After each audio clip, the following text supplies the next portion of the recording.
Coucou, moi c'est Sarah.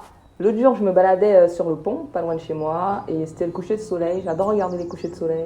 Et je disais à Jésus, Jésus, j'aimerais vraiment faire des vidéos tutos pour encourager les gens. En fait, des tutos très courts de 3 à 5 minutes, et là où les gens pourraient concrètement comprendre plus de choses te concernant. Voilà, je voulais vraiment encourager les gens. Et puis, je me rappelle que moi, j'ai toujours aimé raconter des histoires, et Jésus m'a toujours encouragé à raconter des histoires, sauf que j'avais mis ça un peu de côté. Il y a un an, j'avais complètement arrêté de faire des vidéos, plus à cause de pensées du style découragement. Ah bah attends, j'ai besoin de prendre du temps et tout pour savoir un peu ce que Jésus veut vraiment me dire. Enfin, et en fait, le vrai problème, c'est que je n'écoutais pas la voix de Jésus. Durant ce temps-là, Jésus, il n'a pas arrêté de m'encourager. À mon anniversaire, je me rappelle, beaucoup de gens m'ont offert plein de carnets et beaucoup m'ont encouragé en fait à écrire, à re-raconter des histoires en fait. Je me suis dit, ah, mais Jésus, mais c'est toujours ce que j'ai aimé faire. Pourquoi en fait je me suis arrêtée? Pourquoi? Et j'ai aussi beaucoup de gens qui m'ont encouragé à, ouais, mais pourquoi tu fais plus de vidéos? Vas-y, tes vidéos m'ont beaucoup encouragé. Juste merci aussi à tous ceux qui m'ont encouragé, à tous ceux qui ont prié pour moi. Et au bout d'un moment, j'ai vu que j'avais de nouveau l'envie de faire. Vous savez, Jésus inspire vraiment le vouloir et le faire. Et là, j'avais envie de faire des vidéos, de poster sur YouTube, de faire des tutos et envie de faire des vlogs. Pourtant, j'ai jamais trop aimé raconter ma vie, même si je tiens un journal tous les jours dans lequel je raconte ma vie.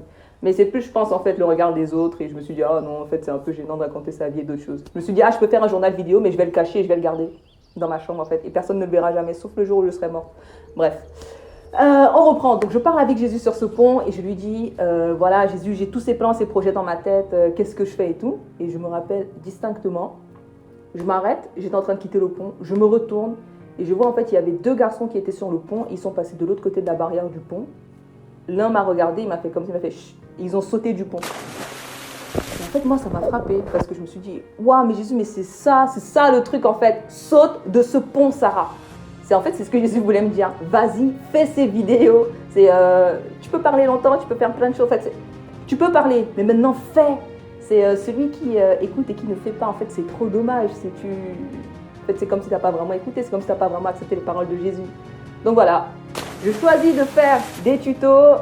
Si tu es jeune chrétien et tu as envie d'apprendre plein de choses par rapport à Jésus et d'avancer avec lui, suis-moi dans cette aventure. Moi, je vais vraiment te partager tout ce que Jésus m'a appris. Je vais essayer de te raconter un peu ma vie à travers voilà, des vlogs. Je ne vais pas forcément raconter toute ma vie, mais je vais te raconter ce que Jésus m'a appris et ce que Jésus me partage un peu au quotidien. J'ai aucune idée de la fréquence de sortie des vidéos, parce que c'est déjà quelque chose pour moi de sortir beaucoup de vidéos, même si je fais de la vidéo, mais enfin, bref, voilà. Si tu es croyant et que tu regardes cette vidéo, prie pour moi, parce que j'en ai vraiment besoin, et bienvenue!